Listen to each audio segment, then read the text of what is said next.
Bagaimana kabarnya?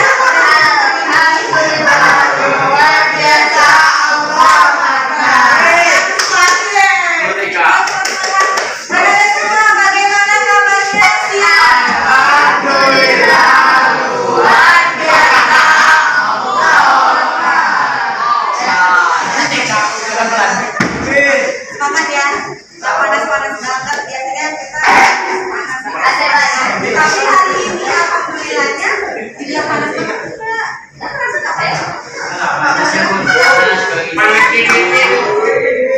Sebelum coba kira-kira pastikan ya apa itu?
Dari tahun yang lalu saat terakhir masuk di sini kita masuk di materi apa kemarin? Demokrasi.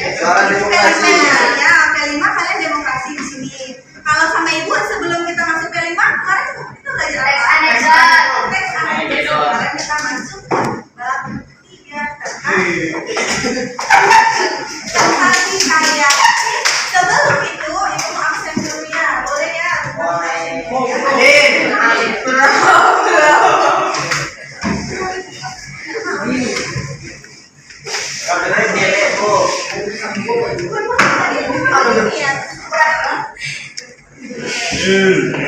Aku tadi ya, Ali Mahmud Kuningan,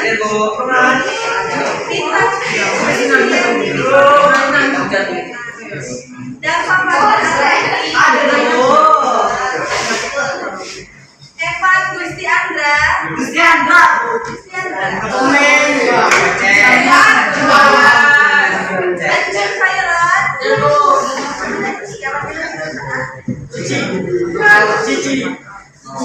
ada Sadewa, Dania Syafrinda, Dania sakitnya,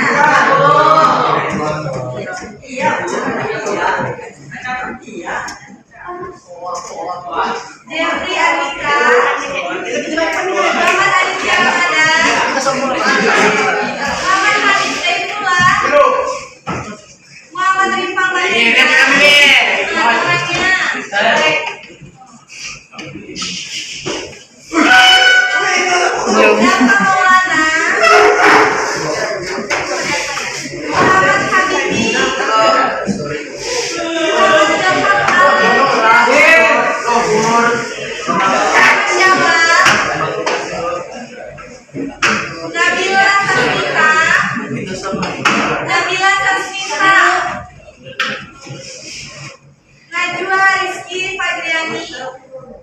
Octavia Citra Hidayah, Khairil Redwan, Khairil Rehan, Tawa, kenapa tak masuk?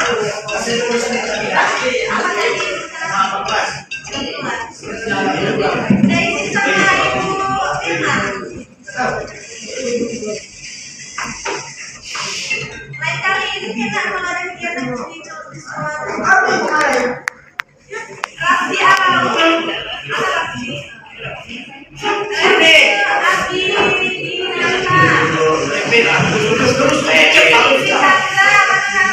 Abi,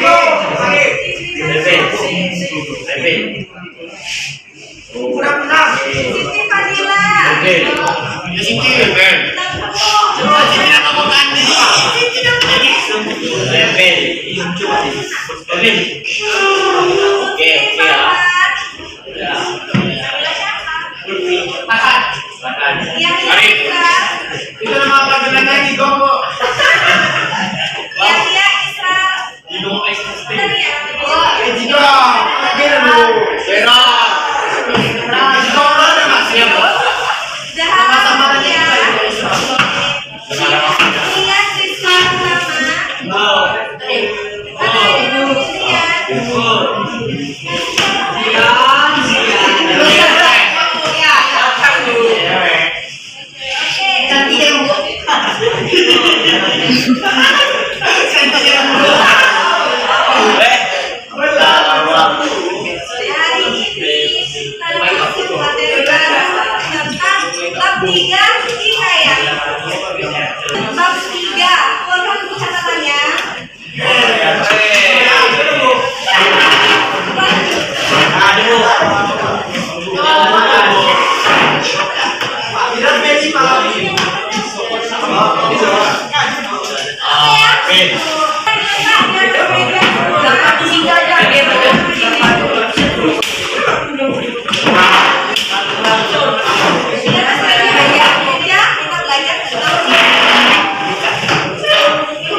daerah yang memiliki makam.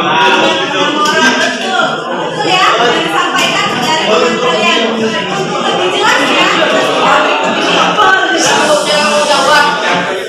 Bahasa Indonesia jelaskan bahwa wilayah merupakan karya sastra lama Melayu berbentuk yang berisi cerita, undang-undang, dan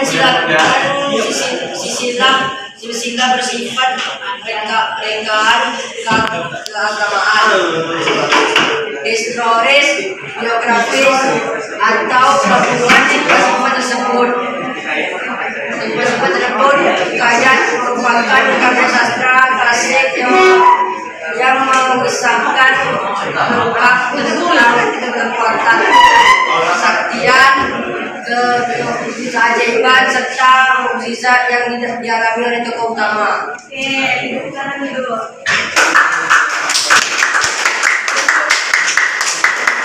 Betul ya kelas ini ya, bacanya tepuk tangan. Betul, tepuk tangan kita sampai.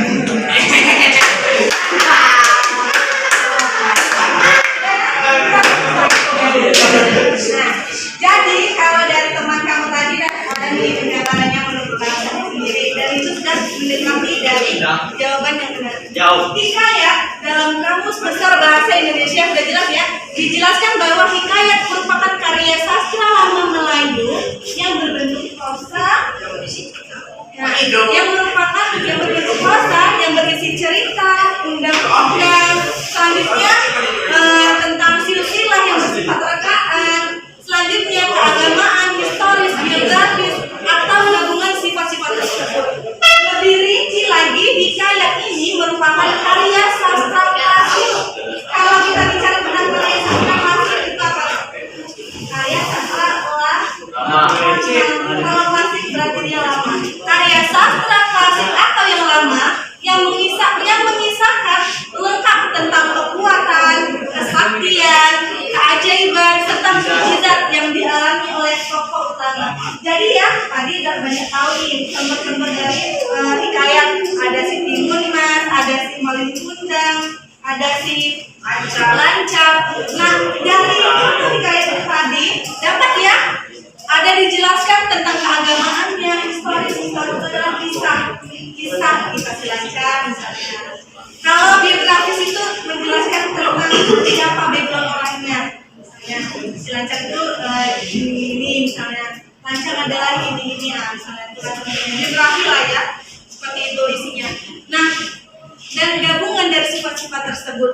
Jadi setelah kita sudah mengetahui kisah, selanjutnya mengetahui biografi, keagamaannya, sifat-sifatnya, dalam hikayat itu juga akan menyinggung tentang kekuatan, kesaktian, keajaiban, serta mukjizat. Jadi kalau di ceritanya Timun Mas itu kesaktiannya misalnya tiba-tiba di dalam keadaan timun ada orang kaya kan, itu kan termasuk dalam keajaiban, kekuatan juga kesaktian yang bersifat rekaan. Rekaan itu apa? Rekaan itu apa? Rekaan itu kayak belum pasti. Fokusnya sama itu, jangan di sini dulu ya. Nggak bisa, Bu. Belakang terlalu Ciri-ciri cantik. hikayat, apa karakteristik dari hikayat? Ada lima. Apa saja itu? Kita dapat bacakan dulu. Ciri-ciri hikayat yang pertama itu apa? Bersifat rekaan atau imajinatif. Bintang. Ciri-ciri hikayat yang bersifat rekaan atau imajinatif. Imajinasi atau imajinasi itu beda. Sama. Tadi udah ngerti ya?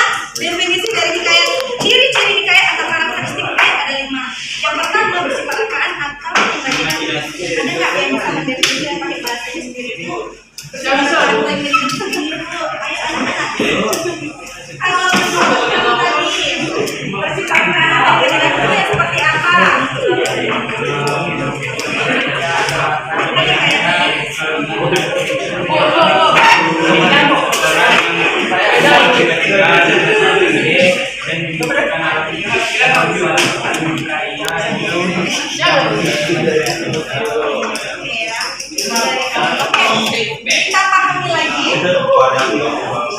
Kalian.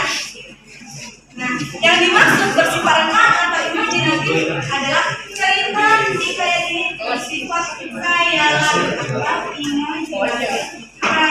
Imajinatif sama dengan khayalan dari pemikiran, ya kan? Nah, pemikiran yang diolah sedemikian rupa dari khayalan diolah sedemikian rupa itu.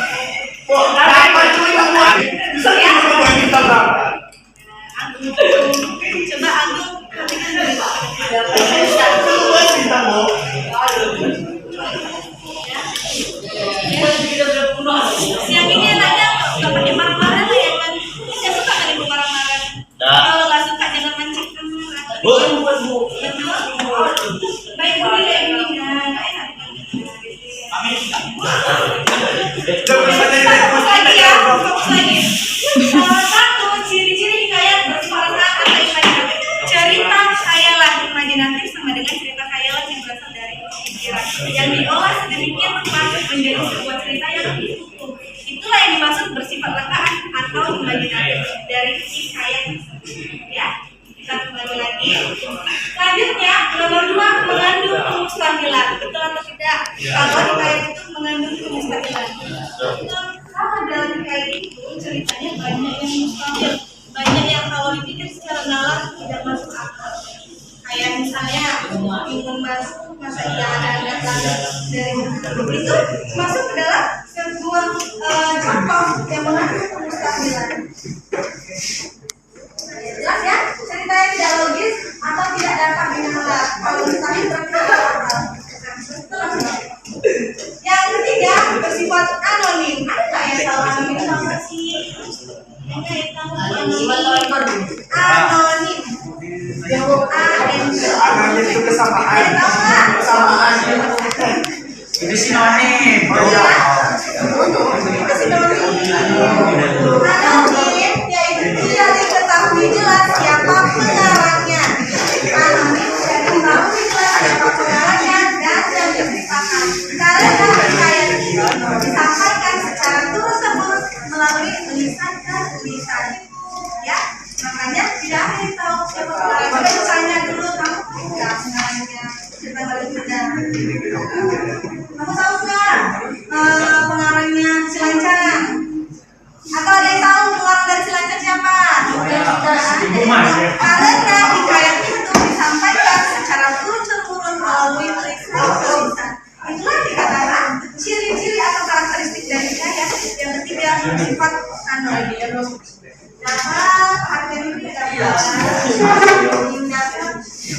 keempat, istana sentris. Ada yang bisa nggak jelasin istana sentris itu apa? Pakai bahasa sendiri. Saya ada nggak? Tahu nggak? Ada yang bisa? Bisa. Jadi ya, bersifat istana sentris. Hikayat ini, cerita dalam hikayat itu seringkali berlatar kebanyakan cerita rakyat yang sering kita dengar berlatar kerajaan. Contohnya apakah Silancang? Silancang itu latarnya kerajaan. Silancang lagi Lancang. Ini kan saudagar kaya yang disegani menyerang orang biasanya itu kan dari pasar. Nah, gitu ya. Ibaratnya hikayat seperti itu. Bersifat istana sentris. Yang rata-rata cerita hikayat itu berlatar karena bersifat statis. Ada yang tahu nggak statis itu apa?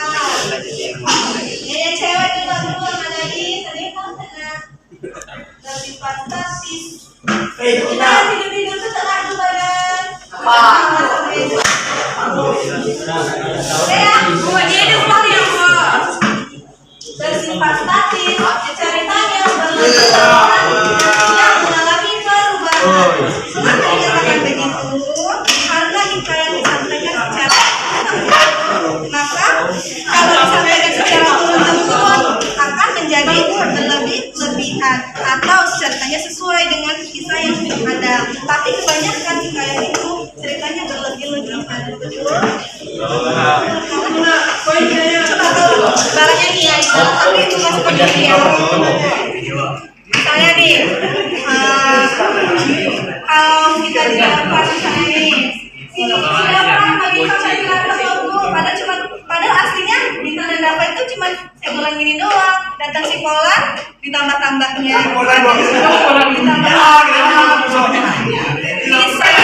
Misal. Nah, jadi seperti itulah gambaran dari hikayat karena disampaikan secara tersebut.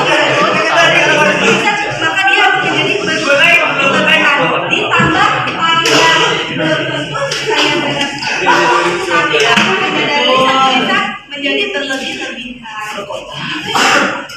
Dari cerita ini kira-kira ada nggak yang mau ditanyakan? Sampai di sini ada ya? Kayaknya perhatiin ibu dan tadi menjelaskan pahami. Pasti ada yang mau ditanya. Ayo, ada yang mau ditanya. Dari sebutan ciri-ciri atau dan pada kita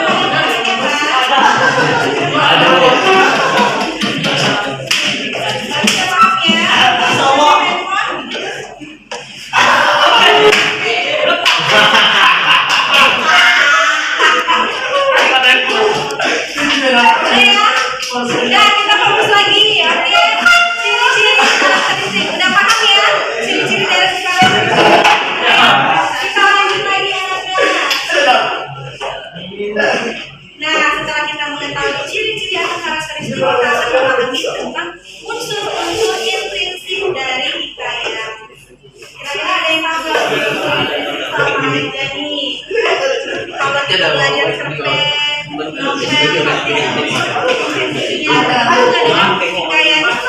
ada nggak yang bisa unsur-unsur intrinsik ini aja loh, ini ada sekian ini apa tuh coba? Ada nggak? Gampang tuh unsur intrinsik. Ada nggak yang unsur intrinsik?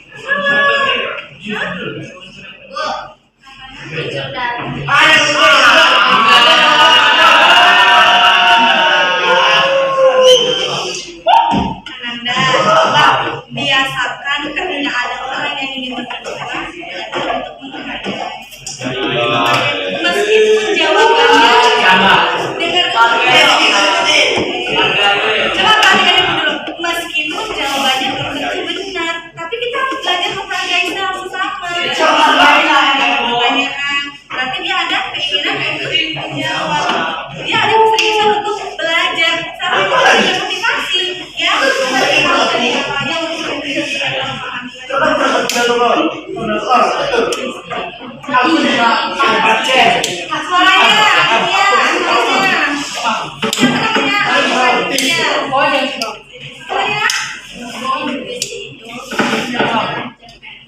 sudah. Intrinsik itu ada di hikayat, novel, cerpen. Tapi apa saja unsur-unsur intrinsik itu? Yang pertama ada tokoh. Setiap cerita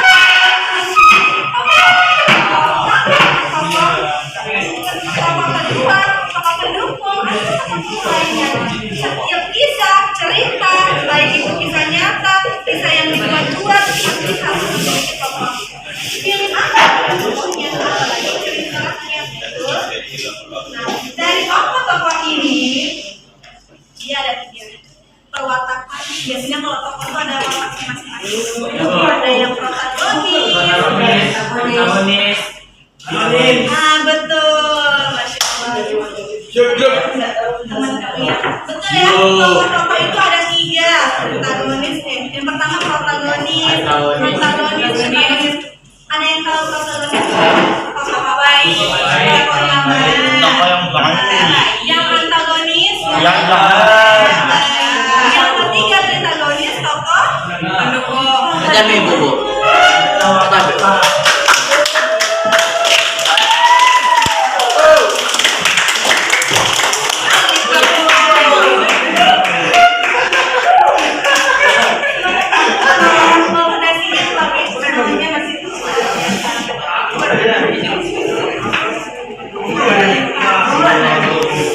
Ya, udah paham ya? Tokoh-tokoh dari hikayat itu ada 3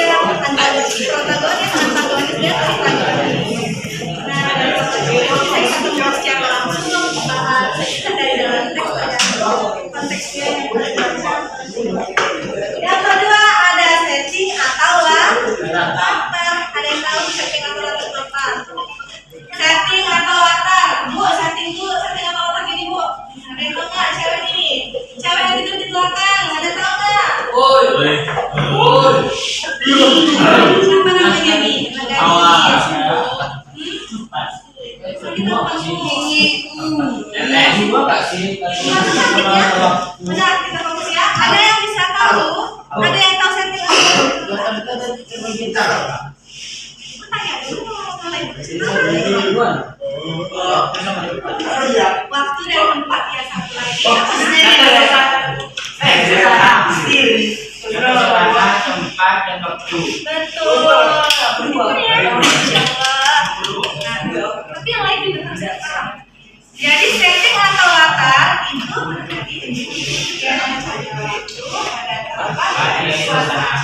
kalau biasa dihikayat diterangkan itu akan menjelaskan tentang tempat di mana tempatnya terjadi. Di mana? Nanti dilihat masuk baru boleh.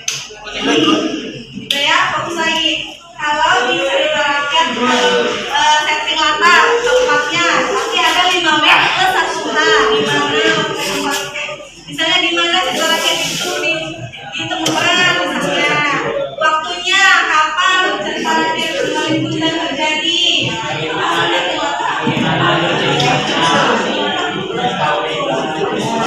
Suasana misalnya kalau kita malam mengundang suasananya seperti apa.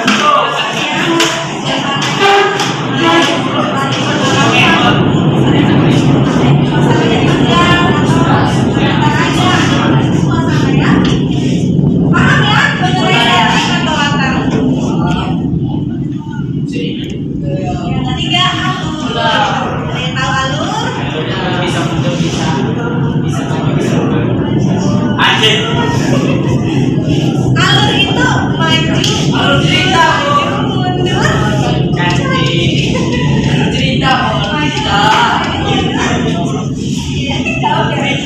cantik kan?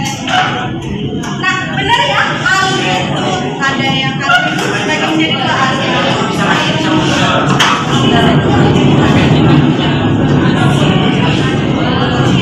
Kenapa dikatakan begitu? Alur maju, kisah yang menceritakan ceritanya semakin ke depan. Tapi kalau alur mundur, dia menceritakan belakang, masa lalu, mengisahkan masa lalu. Kalau maju, masa depan bisa dilihat. Tapi kalau alur maju dan mundur, misalnya potong-potong. Misalnya alur maju dan mundur, alur yang tadinya dia cerita maju, tiba-tiba flashback ke masa lalu. Itu masuk ke dalam alur maju dan mundur. Ini ada 2 ya, nak, maju dan mundur. Tapi bisa menjadi satu maju dan mundur. Tergantung ceritanya bagaimana. Ya, boleh lagi. Setelah itu yang keempat, sudut pandang pengarang. Ini masuk ke dalam konteks tadi ya, tokoh atau protagonis, tokoh pendukung yang dimunculkan oleh pengarang. Yang kelima ya. Yang kelima ada majas atau gaya bahasa. Jadi hikayat tadi kan menceritakan, hikayat itu adalah kisah karya sastra lama mulai klasik yang mana isinya banyak menyampaikan majas atau gaya bahasa. Kalau orang zaman dahulu lah misalnya pasti kalau menyampaikan pesan itu ada kan gaya bahasanya, majasnya. Apalagi kalau mulai klasik itu bahasanya tidak mudah dipahami. Mereka lebih baik dominan yang membawa dengan majas ataupun gaya bahasa yang disampaikan dari kisah tersebut. Nah, dari gaya bahasa atau majas ini ada yang tahu apa aja bagiannya majas atau gaya bahasa? Majas itu banyak loh, majas gaya bahasa itu banyak. Contohnya apa? Ada yang tahu? Maksudnya jenis-jenis majas ada yang bisa jelaskan? Jenis-jenis majas. Ya, majas itu kayak gaya bahasa. Misalnya ya, kalau majas hiperbola, pena itu menari-nari di atas buku. Nah, itu masuk adalah majas hiperbola. Majas yang Mau gantiin? Mau gantiin? Nah, seperti itu ya, Nak. Majas ada banyak jenis majas. Kalau kalian ingin paham, boleh saya cerita di dalam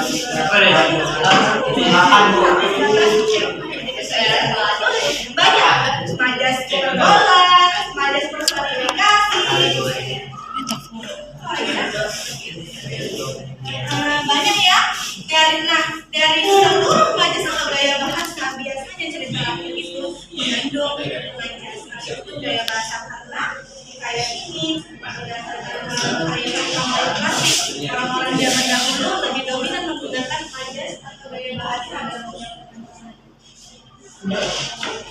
Yang kedua, amanat. Kalau kisah menceritakan sebuah kisah pastilah mempunyai saya.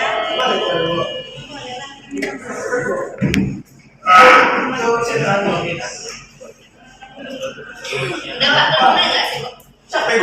Kami. Nah, ya, fokus lagi. Oke. Nah, yang keenam amanat. Kalau dalam film misalnya kalau nonton nih, pasti ada amanatnya dong. Nah, saya cerita rakyat pasti mempunyai pesan yang terkandung. Amanat ini ada yang tahu nggak bagian dari amanat terbagi menjadi berapa? Ada gambar Pak. Amanat terbagi menjadi berapa? Amanat terbagi menjadi dua. Amanat tersirat dan amanat tersurat. Ada yang bisa mendefinisikan amanat tersirat seperti itu, tersurat seperti itu. Amanat tersurat itu amanat yang kalau amanat tersirat itu harus dipahami. Yes, asik kami panas Jas. Betul ya? Betul ya?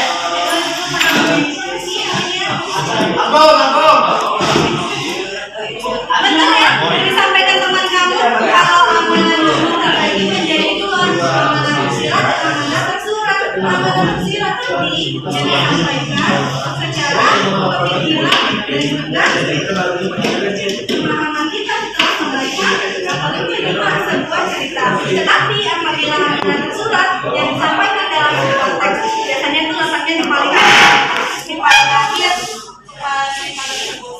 Nah, itulah yang dikatakan amanat. Maka setiap cerita rakyat pasti mempunyai pesan tersendiri. Yang terakhir, tema. Tema, ada yang tahu tema itu apa? Tema biasanya apa? Tema cerita ya. Kalau biasanya di kayak itu, ya setiap kisah, baik itu kisah rakyat, baik itu cerpen, novel, pasti mempunyai tema. Tema kalau nggak ada temanya, dan itu kita misalnya baca sesuatu, lagi nggak ada temanya, ya pasti dia mempunyai tema. Lanjut lagi. Nilai-nilai deskripsi. Nah, tadi udah paham nih. Tapi sebelum kita masuk ke sini, ada yang mau ditanyakan seputar intrinsik dari nilai ya? Ada yang mau bertanya? Ada yang mau bertanya, nak? Seputar unsur-unsur intrinsik sebelum kita masuk ke ini.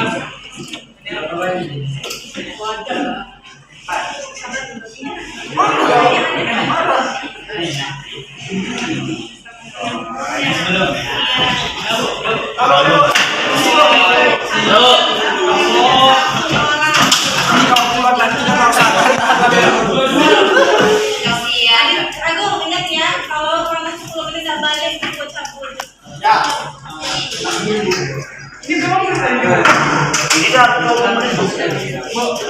Dulu temannya bertanya apa pertanyaannya?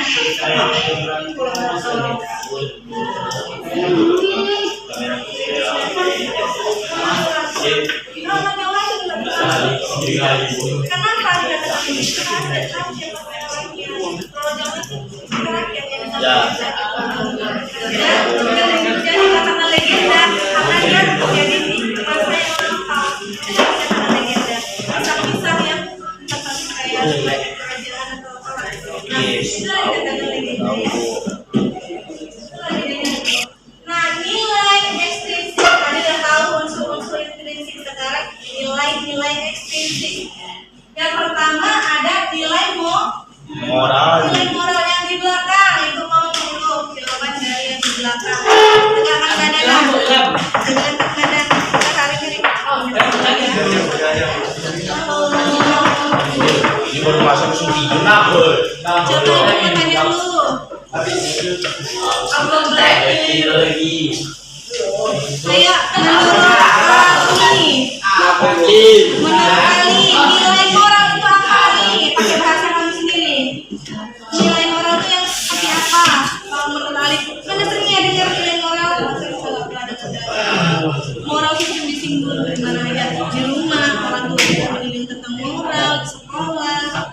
Nilai moral itu seperti apa? Nah, kalau menurut kalian bahasa kamu sendiri? Beradab, ada lagi yang mau menambahkan? Berilmu, ada lagi yang mau menambahkan? Nilai moral. Nilai moral apa? Berilmu, ada lagi. Nilai moral, perbuatan baik, ada lagi. Menurut kalian itu nilai moral itu apa? Berdakwah dan cinta. Nilai moral apa? Nilai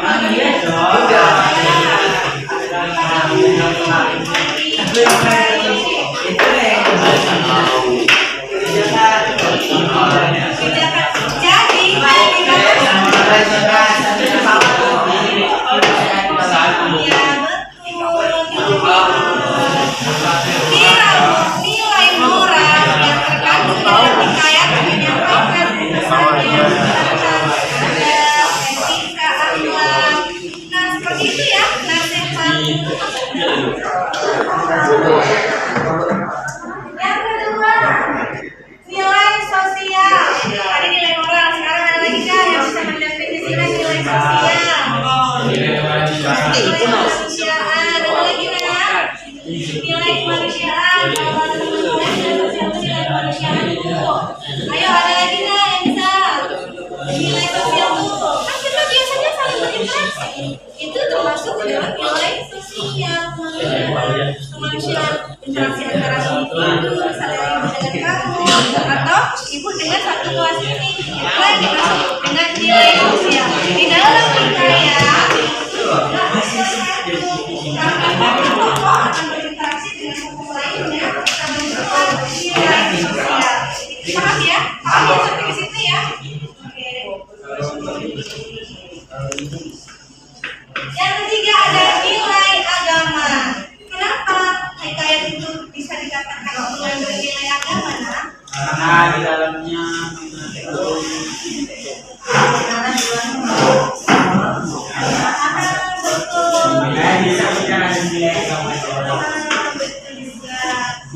nilai agama misalnya nih, kalau saya yang kalian tahu tadi dilanjang, saling diundang, yang kalian itu ya, yang tentang agamanya juga kelihatan ya dari hikayat-hikayat si Lancang dan si Kuning. Malin Kunda. Malin Kunda. Nah, kan itu ditonjolkan ya nilai agamanya, cara interaksinya, dari segi berpakaiannya kelihatan kan. Itu ya. Lanjut lagi yang terakhir, nilai adat budaya. Ada yang bisa? Ada yang bisa nggak? Mengapa hikayat itu nilai adat dan budaya ada?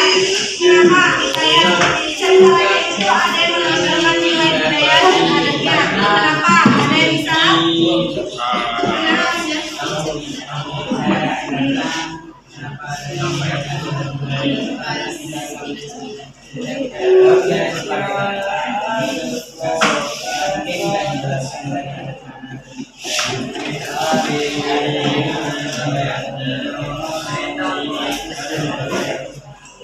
Oke, ibu tegaskan lagi ya.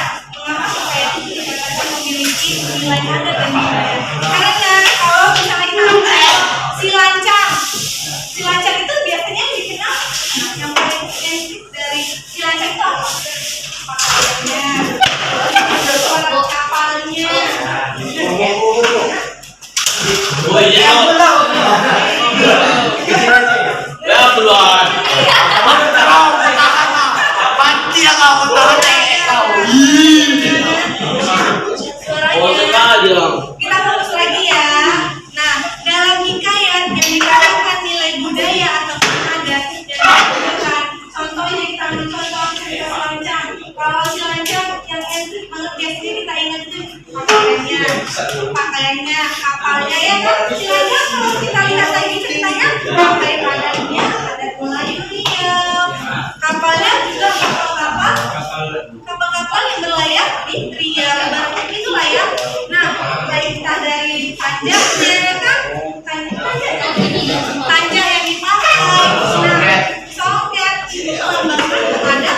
Bundanya. Kalau selain dari madu bunda, pakai ada gambar juga kan ya. Nah, kalau lagi cerita rorongan, udah ada. Jadi pakaian. Oke ya. Oke ya. Ibu lihat yang satu contoh dari hikayat. Nanti ibu tanya sama anda semuanya ciri-cirinya, unsur intrinsiknya, dan nilai-nilai ekstrinsiknya. Boleh ya? Oke? Simak dulu baik-baik, perhatikan. Dan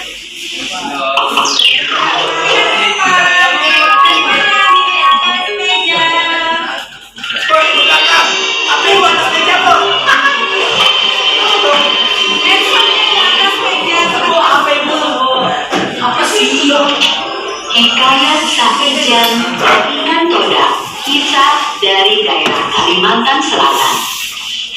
Pulau Halimun adalah salah satu pulau yang terletak di perairan Kalimantan. Pulau Halimun dikenal juga Pulau Laut. Pulau Halimun masuk ke dalam wilayah Kabupaten Kota Baru, Provinsi Kalimantan Selatan.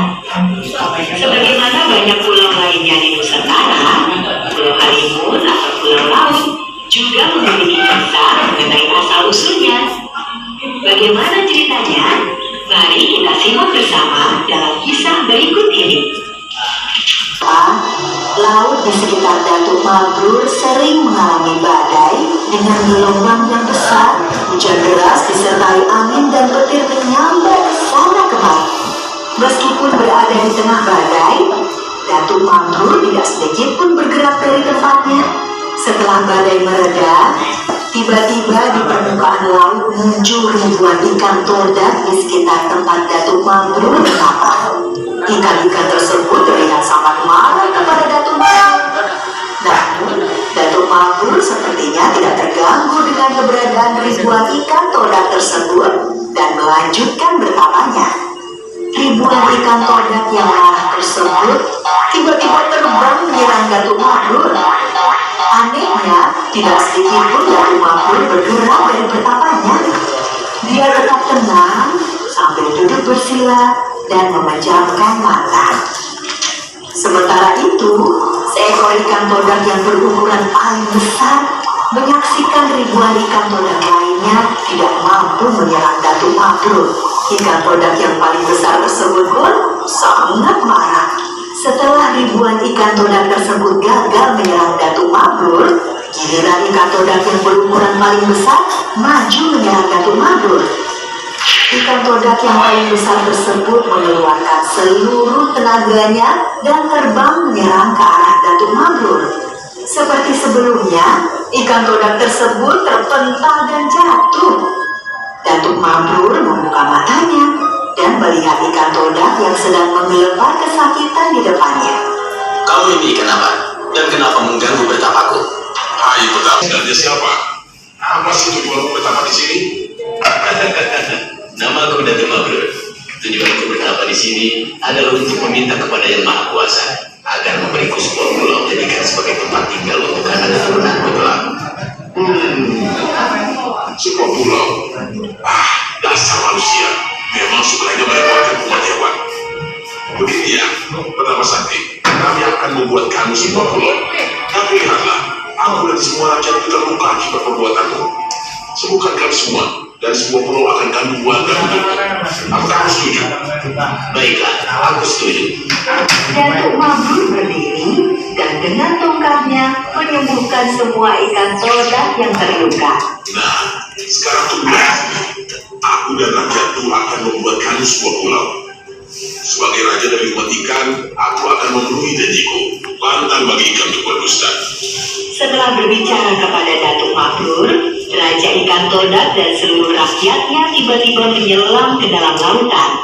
Tinggallah Datuk Mabrur seorang diri, berdiri di atas permukaan laut yang tenang. Datuk Mabrur sabar menunggu. Raja Ikan Todak memenuhi janjinya.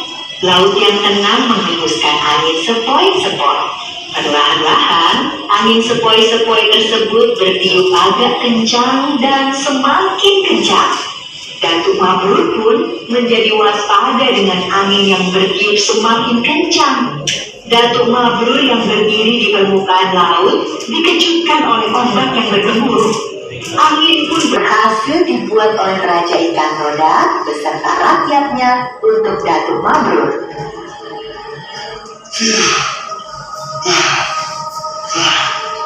Nah, kami sudah mengundi janji. Semua pulau untuk menguasai tempat sakti. Terima kasih banyak Raja Ikan Todak.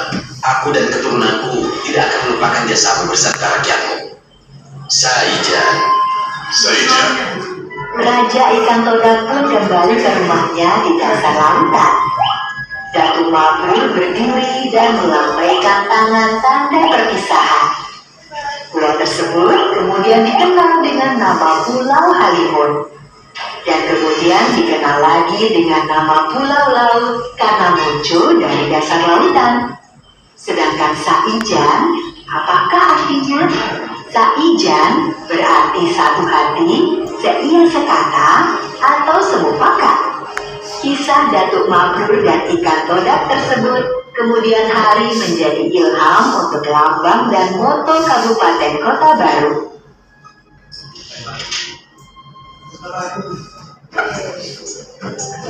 Halo teman-teman, subscribe tombol merah di bawah ini ya. Like dan share juga. Ciri-ciri kayaknya yang mana pertama tadi rekaan imajinatif. Ikan Todak yang disertai kaitan pada tempat khayalan. Kalau dikit-dikit lagi, terus selanjutnya yang ada satu yang dalam sertai kaitan Todak ada yang bisa menyampaikan yang mengajarnya dan itu dari cerita hikayat Ikan Todak yang mengajarkan saya mana Saya bu. Ikan bisa berbicara. Betapa yang sakti. Ikan bisa salam. Berdiri di air. Ikan bisa ngobrol. Iya betul. Ada lagi. Ikan bisa salam. Mustahilan dari hikayat Ikan Todak. Iya. Ikan tuh siapa? Masuk ke dalam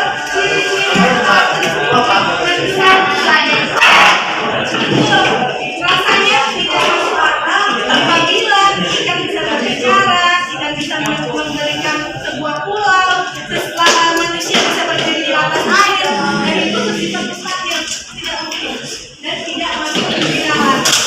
Nah, ada lagi bersifat anonim. Kira-kira ada yang tahu nggak cerita hikayat Ikan Todak tadi sebenarnya siapa yang dipengaruhi? Ada kan? Nah, dari hikayat Ikan Todak tadi tidak diketahui siapa pengarangnya. Dapat ya? Berarti nggak tahu. Bersifat statis ceritanya dan berlebihan dan mengalami perubahan. Bisa ya? Enggak. Sampaikan tadi kan secara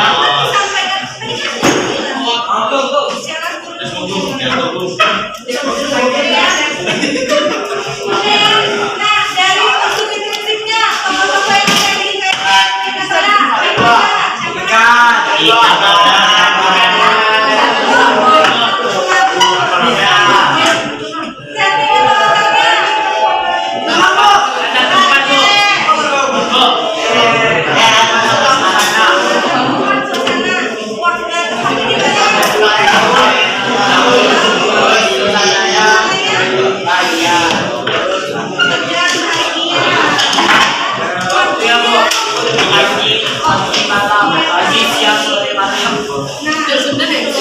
alurnya kalau saya jadi Ikan Todak maju atau mundur?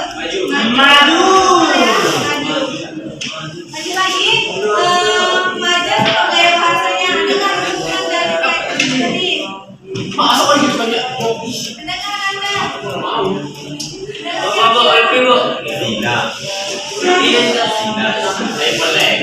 Ada enggak teman-teman tadi dalam hikayat saya jadi Ikan Todak? Banyak satu bahasanya.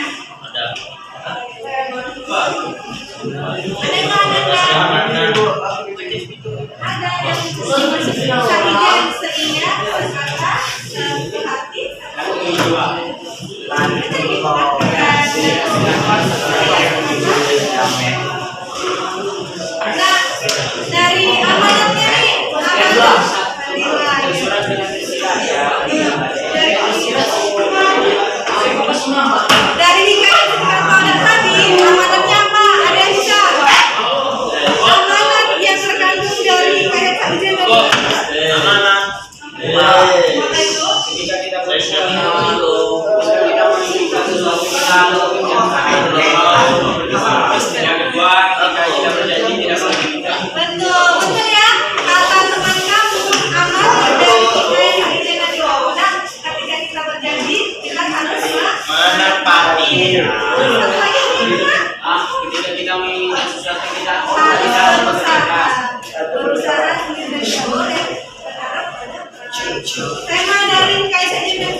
Pulau laut.